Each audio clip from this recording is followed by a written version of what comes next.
Quite a chilly morning here in Kigali. This is 89.7 Contact FM. Just in time for news review. Monday edition. Absolutely. Yes. Chilly for who? It's cold out there, man. It's cold. It depends. For me, No, but that's good. With your many women. It was getting hot. Yeah, hot and hot. Yeah. always. Getting hot. Yeah. Absolutely, man. But it's been raining like crazy. Like crazy, man. Like since last night. So And yeah, such kind of rain never stops. it never Yeah. stops. It never stops. Goes Yeah. on and on and on. Man, it Yeah. hit me hard on my way here. Blessings. Yeah, Those are blessings for the absolutely, week. Absolutely, yeah. Okay, Eugene. Here you go. So while you were away, what what happened? were you up to? I had a lot of zinkers. There was recruitment going on. You were thinking about your future. How can people join the zinking club? My friend. They wanna know? It's trending. It's It's trending. trending. No, they want to know. They'll get in touch with us. We shall shortly unleash our website. Okay. Absolutely. And remember, on the same note, I didn't forget the idea of nude photos. So I was inspired to start my own magazine. Yeah, but And you're not. Of you being pregnant. You're not pregnant, so I can imagine. Can you picture that? No, I'm inviting the models. beer belly doesn't count. I'm inviting models. Michael Iche. Yes. Absolutely. Yes. So, guys, let me start this morning by an incident that happened in Nyabugogo last week on Friday. Late last week on Friday. Yeah, let's say it. Heard So about what it? happened? What happened? There was this street vendor who was shot and killed by a policeman. Yeah. This is what happened because I spoke to an eyewitness on phone. Yes. And this is what happened. There was a lady who was selling drinks within, Nyabugogo, the Yes, taxi in park, that- and that's illegal. So the policeman had come in to arrest this lady. Yes. Then a man now, having seen this lady being arrested, Yes. came in and was trying to fight the policeman. So when in that struggle, the guy hit the policeman with a chair. He went down. When he rose up, he just cocked his gun and fired, And just fired, huh? and the guy died. That's very, very unfortunate and sad. And I don't know, since I don't really know the level of violence of that incident. It's hard to comment on that. But it wouldn't be out of place to still ask the police to exercise some restraint, because shooting is like really an extreme. I feel. Yes. Things that I picked from that particular story is that there was need because the police came out to speak about it. Yes. And what was said is that this policeman who shot this man did it in self-defense. And for me, that brought so many questions in my mind, and I was asking myself, who is supposed to say that? Who is supposed to judge and say that indeed this is what happened? Yes. It was in self-defense. So that, And I think it's a court of justice. And there's been debate going on social media on whether it was right for the police to immediately come out in defense of one of their own and say that he did it because he was defending himself. Yeah. Yet, it is this institution that is supposed to do investigations, Exactly. lock up this person, carry out the investigation, take him in front of a court of justice, and let him explain what happened. Pick a couple of witnesses, either including the one that Contact FM spoke to. Yes. Have evidence shared here and there, and then the judge decides Yes. and says, yes, indeed, it was in self-defense, Yes. or it was not, because we've seen the Oscar Pistorius case going on, and we've seen the twists and turns of this Exactly. of the case. We need to see the same. Yes, And at the very least, we know that these institutions, police, army, things like that, have some mechanisms in place for internal inquiries. Yes. So at the very least, we would like to hear that internally they are putting it to question. That they said, okay, first and foremost, the position should be this one, that it has to be a very last resort that a policeman would cock his gun and fire on a citizen. Yes. Now, and my understanding, and may correct me if I'm wrong, is that the person who intervened is a demobilized soldier. So you used to be in the army. Maybe that was a reflex, according to people who to people's accounts. It looks like the way the policeman was handling the lady was a bit too violent, and the person intervened because it was like, okay, surely it's illegal, but that doesn't give that policeman the right to at least mishandle this lady this way. And in trying to intervene, that's when that scuffle happened, and then and the guy ended up being shot. And that's exactly what I'm saying, that it was too soon, I think, for the police authorities to come out and seem to be in defense of one of their own. Exactly. It was too soon for them to just... I think that already jeopardizes the investigation. Because if you have your spokesperson or someone from the police, the high-ranking positions, saying that this was in self-defense, already it jeopardizes the investigations. Already it puts you in a situation where we see this police already being defended. And so I think it was important, and it is very important, that people are, put to justice. I mean, questions asked, tough questions asked. And in certain situations, in certain communities, in certain countries, you would have seen either peaceful demonstrations of street vendors just demonstrating peacefully against that particular act. But, at the end of the day, we didn't see that. We haven't had... Our constitution does not allow for demonstrations, peaceful whether or peaceful or not peaceful. Yeah. Okay, I didn't know about that. But what I'm saying is there needs to be even human rights bodies. They are waiting for the state to tell them what to say. Human rights bodies. I mean, and I know that sounds very heavy to say, and I say maybe I even sound like I'm joking, but sometimes that's the feeling I get. Sometimes when I see reactions for seemingly independent bodies in Rwanda, sometimes it looks like they are waiting for instructions. Of course, they should be outraged. They should be outraged because the very message it sends is wrong. That it should not be, and that's why I agree with you that they shouldn't have come straight up immediately defending their own. They could even say it's their right to say, you know what, our preliminary investigation, our preliminary findings tends to show us that it may have been a case of self-defense, but they wouldn't have the authority at that point in time to say it without a shadow of a doubt. Because there needs to be more investigation, there needs to be more eyewitnesses accounts, as you said. And yes, if needs be, if it looks like there was foul play, it needs to go through the justice system. But whatever it is in the interest of the police to be seen by the public as their defenders and not the people, not their oppressors.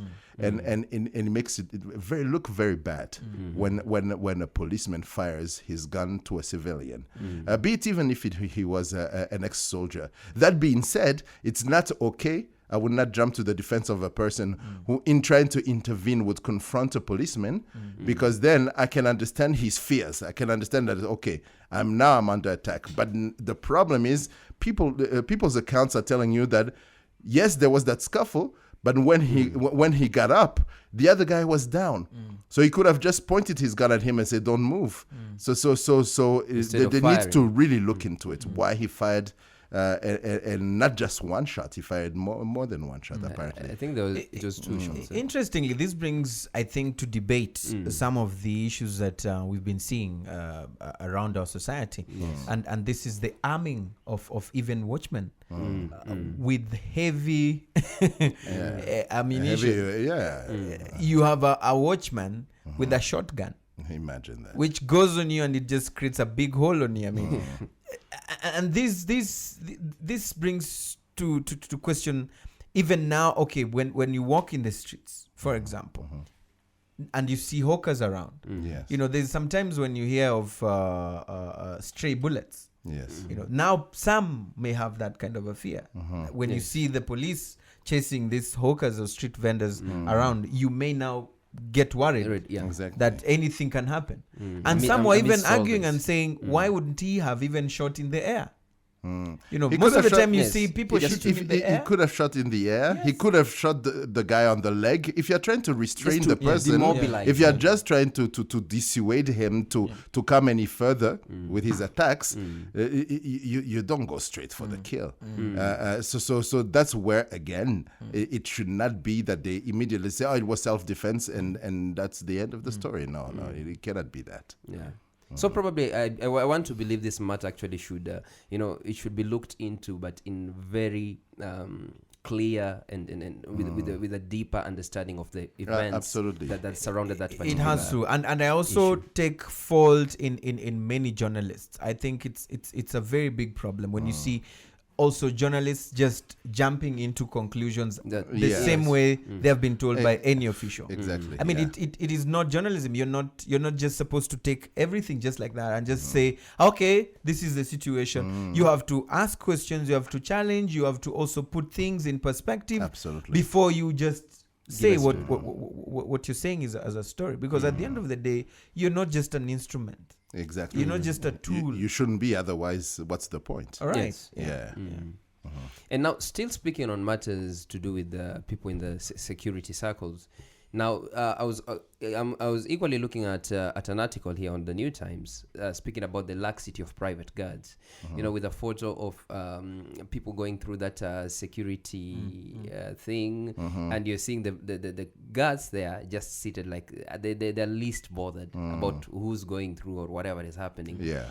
And the New Times did this story just by just conducting some spot checks, just going through these places to see what happens, only to realize yes, indeed, there's not this kind of laxity. Whereas at times, let me say, if you have your keys, put it on that basket, but you have some coins in your pockets. Definitely, when you go through that machine, it will the sound will come out. Yes. But I mean, nobody, sometimes it doesn't. And even if I it don't know if does- you have experienced that. Yes, Sometimes at times it you doesn't. don't want to be bothered. Yeah. You're like, I do this every time, so let me just pass and see what happens. Yes. And it doesn't buzz, and you're like, oh, okay, and you keep going. Then it makes you question whether even those the material they use is effective. Yes. But speaking of these particular security checks, of course we've seen them getting heightened with I think with mostly about the issue about terror attacks, Yes. coming down particularly in Kenya, and then now of course even the likes of Rwanda have to be careful about that, and it got to a point that it was now even being questioned that just how much are these so-called guards equipped to deal with the nature of threat, what you'd perceive as a serious threat to the rest of the public, Yes. in terms of equipment and in terms of education. I mean, are they well versed on these particular areas? It's like somebody telling you to do something that's more of paramilitary, yet you've never even been to a military camp. I've always asked myself the same question. Most of the time when you go through these checks and you just say, God forbid, if someone was to be found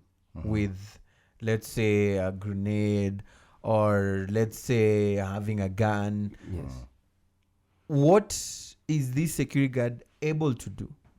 Blow his whistle. Because this is exactly what happened at Westgate Yes, in the Kenyan yes, attack. yes. They went through a check. I mean, and this guy, the watchman who was there, told the guys, put your things here, blah, blah. And these guys walked in and they had their grenade, and immediately the guy noticed whatever. There was just an explosion at the entrance. So it brings to question that kind of thing. What kind of training do they have? How can they deal with it? Do they have a communication system that are able to quickly relay the information that there's someone at the entrance who has just walked in with this or wants to walk in with this and has this? Also, there's been a lot of laxity in this thing of me, I'm a celeb, me, I pass these things. I've seen people go through it. Sometimes I've also been part of those who have walked in because Anangwe, we know you, blah blah blah. But this is how terrorists operate. They use innocent people you think you know well, Exactly. and they will send them, and they will go through these checks. I'm saying this. I'm sure next time I'm not gonna go through. Yeah, no. It's over. You've It's heard it over. in, guys. We You've heard heard you. it here. We heard you. It's Yeah, he over. confessed. So at the end of the day, it worries me as well when I see the next person, the person in front of me, going through without being checked. It bothers me, and I think it's up to you. It is your right as a citizen to demand that person goes through regular procedure, because if he goes in and he has not been checked and has something dangerous, it will also affect you and everybody. Yes. So I think and I don't know if anybody can have the guts of saying, "Hey, woman, come back," and yet you're not the security guy. Yeah, she will say, what the hell? What the hell? Yeah, You're telling me what's to your come back problem? as who? Yeah. No, it's very difficult, but I've seen it. Yeah. Also, there's a part of the public. Yes. You know, I've seen people acting like they are high and mighty. Yeah. Like, okay, how dare you check Yes. me? Yeah. And I've seen it. Some really negative attitudes. I've seen it even during the expo. You know, expo. Many thousands of people go through those gates every day. Now you understand that it's really hard for any security body, be it the police, the army, or these regular security guards, to really thoroughly check each and every person. But when you have even people giving you attitudes like they own the place, then that also becomes a problem. If we want security, we want them to keep us safe. At the same time, we don't want to cooperate with them. Sometimes I tell people, you really have to be patient in situations like these. There's a big line up. Yes. You're no better than everybody else. If they need to pat you and see if there's anything hidden, sure, really cooperate with them. That would help. That being said, I understand that they are more like a first line of defense. They are not totally equipped to deal with those kind of situations, but they are there to dissuade you in case, at least to make it harder for you to access those places and bring in anything. But it's very true that the issue of laxity, because I've seen it even after the Westgate attack. Yes. I've been to places where if you go there at night, you'll find even the guy there in the corner sleeping. You'll just pass through. Yeah. You don't even bother going under that thing. You're like, okay, oh, good, now I'm in a hurry. But then it's a problem, because when you think about it, all these people have to do is to come at night. Yeah. They just Set leave up all their weapons there. Then in the daytime, they come in normally. They come, So they have to, but they are human beings. So sometimes they have to be called back to order, for sure. Indeed. So I think maybe we need to really check on this. But at the same time, but also the issue of respect. When you mentioned the issue of respect, there's also that respect for the gender issue. Because we have people who are sensitive. They don't want to be checked by a woman, and they are men, or they are women who don't want to be checked by a man. And so I think all these security there are men firms, who want to be checked by a woman. there are men who want to be checked by women, and vice versa is true.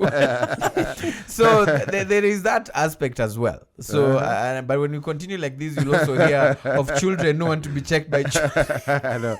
No, but that's the funny part too. Yeah. You mentioned children. Yeah. Sometimes I think it gets to a point of ridiculous, Yeah. where you're there patting a child, and I'm like, okay, really? We have gotten to that point of security threats that now you think our children are suicide bombers? You never know.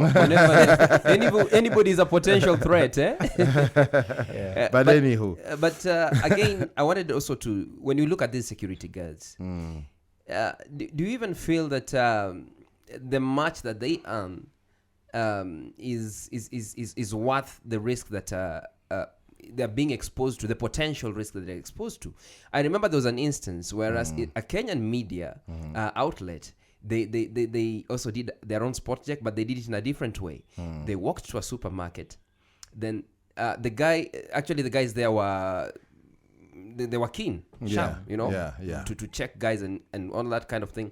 But what this guy did now was he kept on arguing with the security guy. Then he told him, "Hey, man, let me give you something here, man. Just leave me and pass through." And he gave him 50 Kenyan shillings. That's the equivalent to how many Rwandan francs? 400. I didn't go to a math class. It's around. It's about 400 Rwandan francs. Okay, imagine that. Yes. And he went through the security check. Yes. Now, with whatever he was carrying, I think he had a bag. He wanted to go in with a bag. And now this was shown on Kenyan media. But that also tells you that the kind of salary these guys get, at times and if you see such an instance, then probably that is what you tend to think becomes again yet even a bigger barrier to us, to us having better security systems. This thing of salaries, I think I don't think there's anybody out there who ever feels satisfied with whatever they're getting. I mean, you'll always want more because of your needs. They also increase. But what I believe is it should never be an excuse as to why you cannot perform your duties, because you signed up to it, you accepted, exactly. You took and that understood uniform, the risk. You understood the risks. You said, I will go with it, I will take it. So if you take it up, I mean, do it. But at the end of the day, this is when you have or you need workers' unions, which now speak on their behalf, which, have a proper understanding of what it needs to be done, or the processes of having wages increased or reduced or, reviewed. But once you take that uniform, once you take that job, I mean, you need to understand. But it's the same thing as if it were to be true, then let's look at the army. When you pass, they're pretty much everywhere, making sure that we stay safe. But when you pass them, you don't see them saying, man, can you spare 1,000? No. They don't say anything to you. In fact, they don't even speak to you because they are very well trained. They know what the nature of their job is.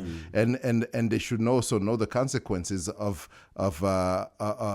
such actions, because you are inviting trouble by doing so. If I pass a gate, and it happens many times with these security guards, if you go anywhere and then this guy looks at you and says, man, but brother, things are not really, things are very tough. I mean, I'm kind of thirsty, or can you spare some change for some cigarettes? Surely I will expect something in return. That means that, okay, I spotted this guy some money. The next time around, I won't pass through the check.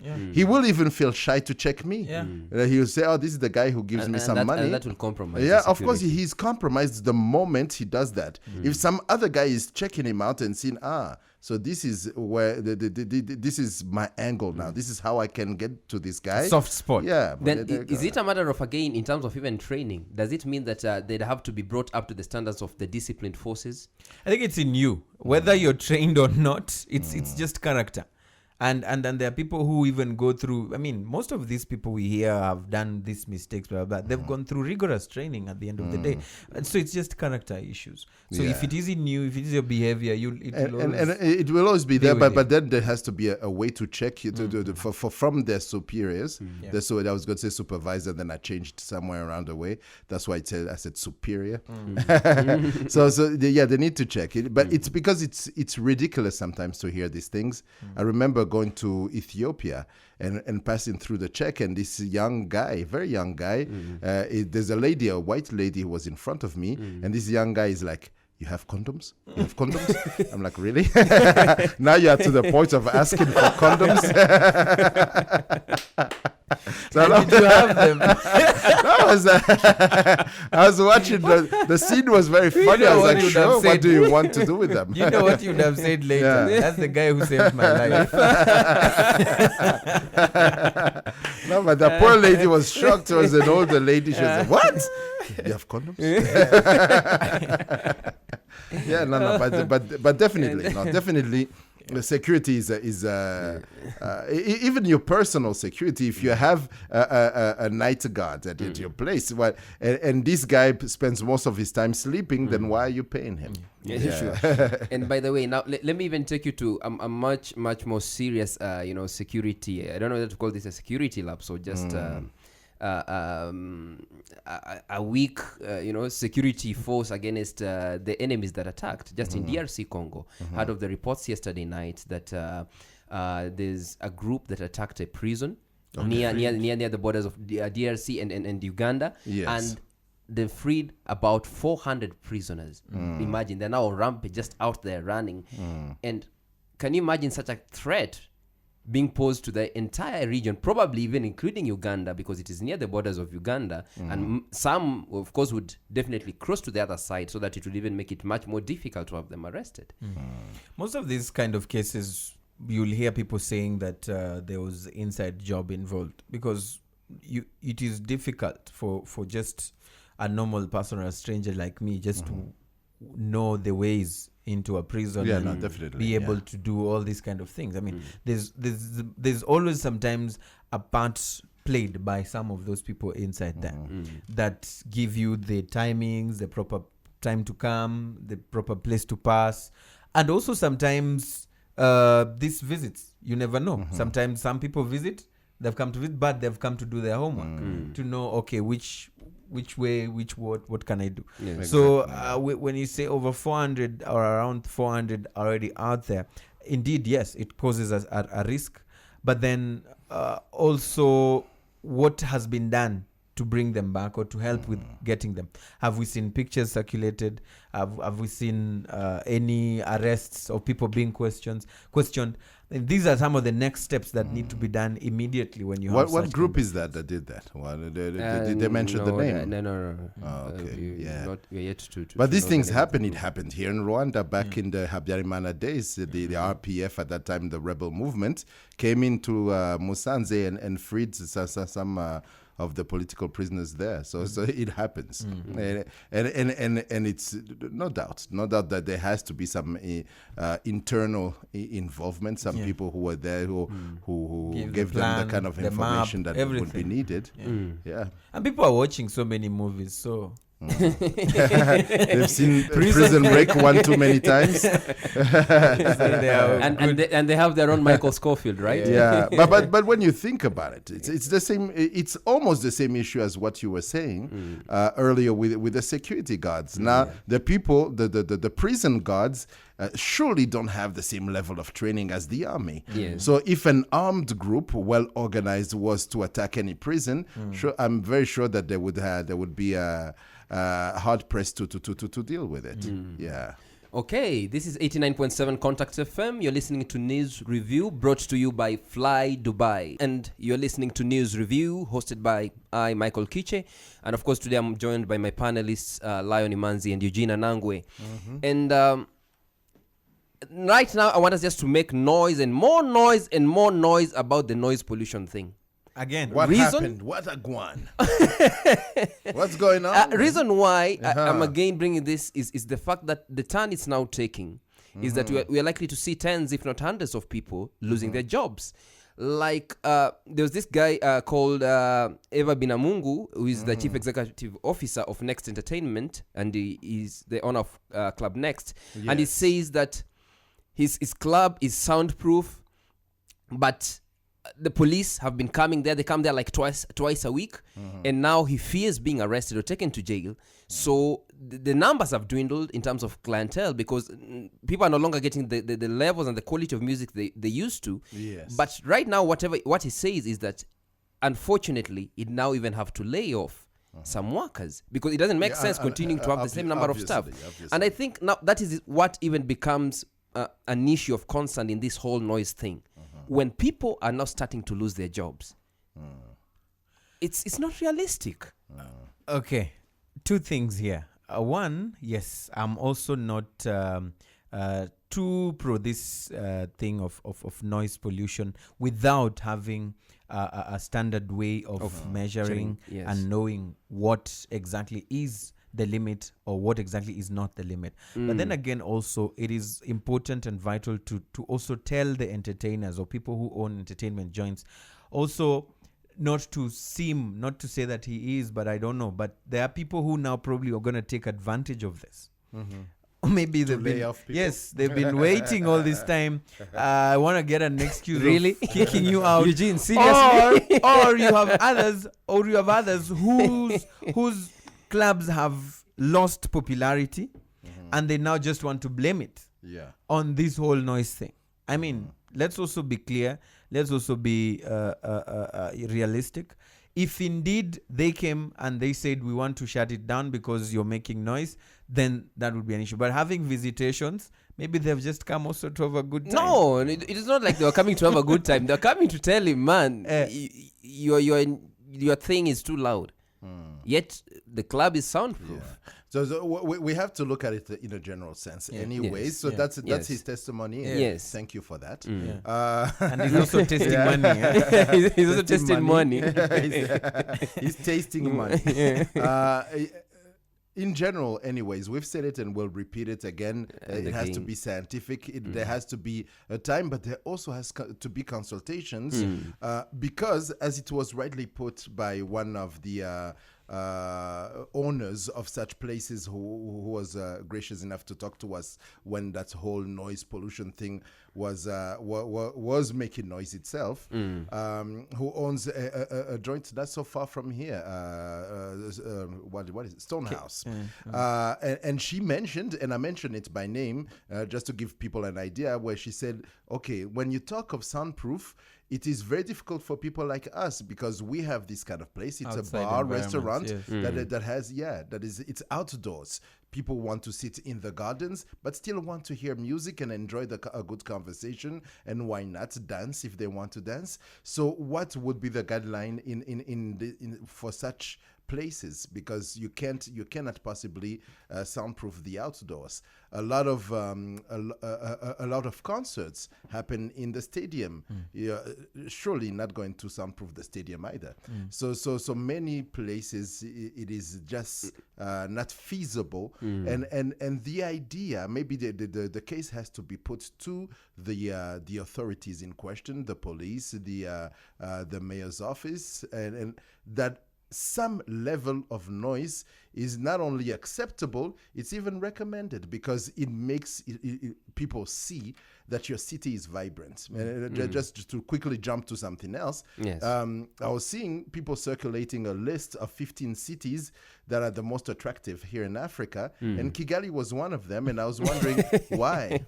What was the standard? And I'm saying it as a very proud Rwandese. Why, if not by being biased, would you put Kigali in the cities that attract tourism? Maybe we attract business. Maybe we attract. It's a good place to come and do Case studies, forums and stuff like that. Yes. But really, is it a place that tourists come to specifically to come to Kigali to do what? I doubt that. And yet I love Kigali. Yes. So you're those people. So I don't know. Watermelon. Chameleon, eh? So I mean, as we said earlier, I mean, there is need. There is just need, and for the scientific part where you have to say, because again, the worry now is we are just sniffing the holiday season. It's just around the corner. It's just here. I mean, Christmas is coming. We have people with events, annual events that have been happening every year, and they've been doing them at certain places. Today there is worry, even from their sponsors. They're now worried. I mean, will we be able to do this? Because maybe if we do it, it will be cut short, and maybe our sponsors will not be happy. And this is where now the worry is. I mean, it has come, and this is the opportune time to have this debate. Absolutely. And finish it once and for all. Exactly. So that we have a festive season where people are going to have and enjoy their festivity. Absolutely. And beyond that, really, we shouldn't be a city that only enjoys life in the festive season. Yeah. And then after that, you are bored to death. Yeah. And especially that now, it even affects the places you go to when you're trying to get away from these things to say thanks to the Lord. Now that place is affected too. So we need to know what is acceptable, when is it acceptable, because we thought it was during the night because some people for some reason want to sleep, but now it also affects people during the daytime. Yes. And maybe because if it's a problem of locations, if they say that these churches mostly that have been targeted are the wrong location, then it should be a conversation about location more than about noise pollution. Because then, if they are badly located, that means that for them, any time is a bad time. Yes, but that conversation is very much needed. Yes. They should never feel like, oh, but we've done it. It's not enough. If you tell people that you've invited people in to instruct them on what is going to happen and the consequences of not complying. Yes. And again, my very last point, and I've said it many times, even though there's a provision in the law that allows you to arrest such people, in actual fact, what is the need of that? in actual terms, what is the need of that? You can close the place. You can say, you know what? You're multi-recidivist. You are not listening to what we're saying. So now we are your club or your church is under lock and key. You are not going to be able to do anything from here anymore. You don't need to arrest the guy. You don't need the law to, says that. Yeah. The law The says thing needs that, to be done now is just to go and back to Parliament and amend it and have it, because the police will always tell you, us, our work is not to interpret the law. Our work is not to amend the law. It doesn't say It's to that you enforce. that you have to do it all the time, because the law provides for the possibility of arrest. Yeah. It also provides the option of a fine and how high that fine, how low and how high. So and then let me add something to this. Let's say the law says arrest them. Does the law also say cuff them? Because why do you put handcuffs on? This is not a murderer. This is not a child molester. He has not refused to be arrested. Yeah, he's not. In fact, this is the kind of person that you can even tell, please, take your car and follow us to the station, and they will follow you. Yes. Because they're not outlaws as such. They're only outlaws because the law tells them not to make that noise, but they are not bandits. They are not criminals. So don't treat them like criminals. Sometimes it's you feel like it's a walk of shame. It's to humiliate you. Then sometimes I had an incident, and I'm not trying to talk about it. One time, some guy got on my nerves, and I slapped him. And and then they called the police. Then surely the policeman who saw me and recognized me was like, okay, not fine. We have been called to take you in, so please get into the car. So I go there. He even opened the door for me. As I was going to go there, his colleague came in. No, not there. Go up there. So you see, so it's just to humiliate you. It's just to humiliate you because they know you're not a criminal. Yes. They know that. And they have seen what has happened. So in that sense, it's not good for the country to see that image of, okay, arrest me. Who cares? But it doesn't look nice to see pastors, priests in handcuffs. In handcuffs, it looks like we live in a police state, and so it's surely, and it adds up to that to incidents like that where the police shoots a citizen in the psyche of people. Not everyone putting up a list. Yeah, not everyone will rationally look at everything. You just look at the things on the surface and say, "Oh my God, I'm not feeling safe." So they really need to have a conversation. But I totally also feel like the club owners and these restaurant owners also have a role to play, because we cannot be the only ones also publicly saying this. I mean, time people and even again, come and and again. ask us and say, what Please. interest Do you guys have in the media? What interest? Yes, we do have an interest because they will advertise with us. For those who do, I mean, that's why we go to hang out when we're done with the sometimes, job. exactly. I would like to hear something.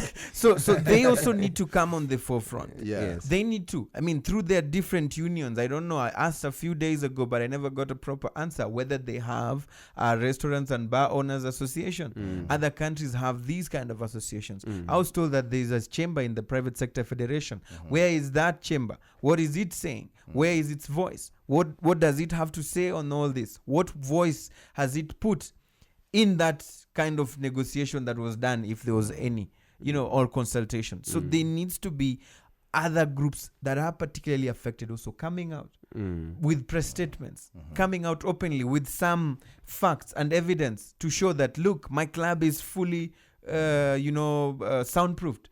But on this particular day, they came and they told me, and I have pictures of my staff being handcuffed, arrested, humiliated, and yet we have followed the law. Yes. They need to come out, because if they don't and just sit there in their cocoons and just relax, I mean, things will not move without them it has being to part be, of this it discussion. has to be understood that in this community, when you talk to different people, they tell you off record. Yes. You know how things go in Rwanda. Yeah. So let me put it out there.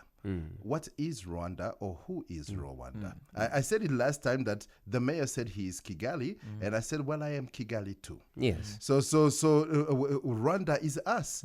So if you don't get that, if we are one team trying to move towards one common goal, then it has to be that we clearly have a conversation to understand what is that goal, and are we all in agreement with that goal? Yes. And are we all in sync walking towards that goal? Could it be that maybe one institution, because of lack of communication with another institution, we may be sabotaging each other? I said it like that. In a few days, they will be officially inaugurating the School of Music. They have taught these kids how to play nice live music, but now we are closing the places where they're supposed to practice playing, that. yeah, So then what? So sometimes we have to look at it to say we're on the list of 15 most attractive cities for In tourism. So are we not sabotaging that? Are we not killing our chances of really deserving to be on such a list? So all of these things need to be looked at more than saying, the rights of every citizen have to be respected. Very true. Very true. But there is also something important in any given community, and that is tolerance, my friend. You have to have tolerance. I have to wake up in the morning, and if I see the Muslim, I don't know how they call him, calling people for prayer, and I am not Muslim, I have to be tolerant and say, you know what? This is not noise. Actually, it's even some nice background music to me. If I hear the bells from the Catholic Church, I have to say, this is very nice. It shows me that I live in a diverse city. Yes. You cannot be in a city that is not tolerant towards each other. You cannot be. It cannot be that your neighbor is always on the phone, always on the lookout, say, the baby is crying, and let me call the police. The music is too loud, let me call the police. No. I have to be tolerant enough to say, you know what? My neighbors are having a wedding. That's very nice. They didn't invite me. They don't know me that well, so that's okay. But now it's not noise. That's not noise. It shows you that the city is vibrant. Well, I bet this has to be a concerted effort, as you've both put it, so that more people would have to join in on this, and particularly those who are affected. He's being safe. He's Yeah, playing yeah. safe here. When they come, What do you mean I'm being safe? as the two of you have said, what have you said? What have you said? No, at least You see, that's what we are saying. see, Own up to. if- For me, if I you want will me always to, own I'll up to definitely what add I the same say. voice. I'll definitely add up to the You same didn't say as voice. the three of us. And Or even say that we are wrong. and, It's and, okay, and that's I've all no, right I've said too. I've equally is expressed the my kind opinion of on this. community I've also we have. I've also We are expressed my tolerant. opinion before. Yeah. And tolerate you, Mike. It's okay. but rightfully so. Yes. I equally feel the same that on air we've said this time and again, and it only seems like now the other key or players, the people who need actually to be even in the forefront of this noise making thing, like saying no, it's getting out of control, they seem a bit reserved and silent. So it's time also for them to come out. It's time also for them to speak out. And it has to be understood that sometimes people are scared of consultations or talking or being of a different mind than the powers that be. Yes. And take it take it to be confrontational. It's not a confrontation. We are the same team. Yes. We want to go to the same place. If I go, I was told it just the other day that there was a wedding, and there was like attending that wedding. And now you tell me how ridiculous is this? Attending the wedding, the person has been invited is one big shot in the police, and this gentleman calls the guys who are playing music to say, this is too loud for me. You are invited in a wedding. So you're not an authority there. You're just a guy there to enjoy, to witness the union of two individuals. Now you're going to spoil it for them as their guests So while drinking their beer, while he spoiled enjoying their their party. champagne. Are you serious? So these kind of things that people feel now, it's those kind of, that's an individual thing. That's him and his understanding or misunderstanding. But he wears the uniform. So when someone sees that, they're like, oh my God. Now It takes a it's different turn everywhere. again. Now you don't know how to react to it. So there's a need for us to educate each other. I contend and this notion that somehow because you are government, you know better all the time. I don't agree with that. I think you are there to listen to us, to give us advice, but also sometimes to take advice from us, because we are, again, one team, one community. Yes. No one is against no one here. No one is asking for anyone's resignation or anyone to be jailed, contrary to some other people. Anytime things happen in Rwanda, you have some people who are very quick to say, oh, kill them all. Oh, put them in jail. Resign. Somebody needs to look into that. Yes. Yeah. Okay. Now, yeah. taking you off matters noise, just very quickly, because we've already run out of time. Yesterday, Johnson Sirleaf had to write a letter to the world. The Ebola thing, it's serious. You know, it's eaten the economy, and her worry was that it might wipe out an entire, an entire generation might be in problems. Now, looking at this, is Liberia. Yeah. But is it that already people are suffering media fatigue the way it happened with we want return our girls, bring back our girls? Is it the same case? I don't know. It may be. So at some point, there's always that fear that we have a very short attention span, and we're like flies. Flies apparently have a very short. It's like seconds. For them. So Yes. so for us also, at some point we get tired of hearing it, but we should never get tired of that. But it's true that the way the fear mongering that happened about Ebola has affected all those countries, because people stopped going there. People are scared to go there. People are scared of people coming from there. And surely the whole country is not sick. But I was seeing a report on a school in France where kids from Guinea being also one of the countries that have been red flagged for Ebola, these kids had gone on vacation. Now they're coming back. They come back to school in September. So when the kids came back from vacation, no signs of Ebola, no symptoms, no nothing. They were thoroughly checked. They came back to school, and now other parents who have kids in that school started complaining and really making noise about those kids, asking the head mistress to expel those kids. She was like, but they have been thoroughly checked. Even the Ministry of Health has come here. Everyone has checked them. These kids are safe. They are okay. Not just because they come from that country. So now there's that fear. Now anytime they see someone resembling an African, they're like, oh my God, Ebola. There's now that's what some are calling Ebola profiling, and this is what is happening now in most Western countries, especially now even in the US. There's a lot of panic. You're not supposed to be visited by your relatives from Africa. There are those who are calling for Obama to ban citizens or passengers from West African countries from getting into the US. But Obama says, no, I'm not going to give in to the pressure. Yes. But then again, there is the campaign, So at the end of the day, it remains to be seen whether he'll give in. So for him, he's okay because his 2 terms are already done. So he can't campaign again. But then he doesn't want to spoil the chances of the next Democrats. Really. Yes. So it's a story to watch. And then this sending of ESC medics, medical professionals to West Africa. We have Uganda, Kenya, Rwanda, Tanzania, Burundi sending some, I think 400 or 600, 600 medical professionals. The thing that is a concern for many is now there is return strategy. Absolutely. There's nobody talking about that part. Yes. Of okay, what happens when they come back and we have some who have, God forbid, contracted the virus? What will happen? Or even the safety measures of these medics that are going. Because that one seems to be very tricky. Nobody's even mentioning in those that. most advanced countries. Like you see, it's been a problem. They were showing the gear that the people have to wear. It's like double. There's one that covers the body fully.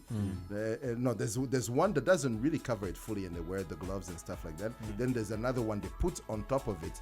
And yet we've seen those nurses, like even in the States, who contracted Ebola while having respected those, all those particular procedures. So these has to be explained so that it wipes out the doubts and fears of many people, either their relatives and friends, because they need to come back and be reintegrated back in the society. Otherwise, Nobody will want to be On a more lighter close to note, but yet sick, they have Halloween in the States and in the States, Canada, and they have that holiday where they wear masks. Apparently, the one mask that was trending more than others is that Ebola, whatever it is they're wearing to not contract Ebola. It's selling like hotcakes. To not contract or like an Ebola patient. No, not to be discussed as an Ebola patient, as like that. You're the covering whole gear. yourself. They have it in like fake ones, but that look like it. So you wonder really you want to make it as a joke now. But Nobody should joke about Ebola actually. Okay, so on that note, we bring an end to the show. This has been News Review. I've been your host, Michael Kiche, alongside my panelists, Lion Imanzi and Eugene Anangwe. Thanks a lot for your time, guys. That's my story, and I'm sticking to it, my friend. I'm sticking to it. Oh, yes. So do join us tomorrow morning, same time. Good morning, Kigali.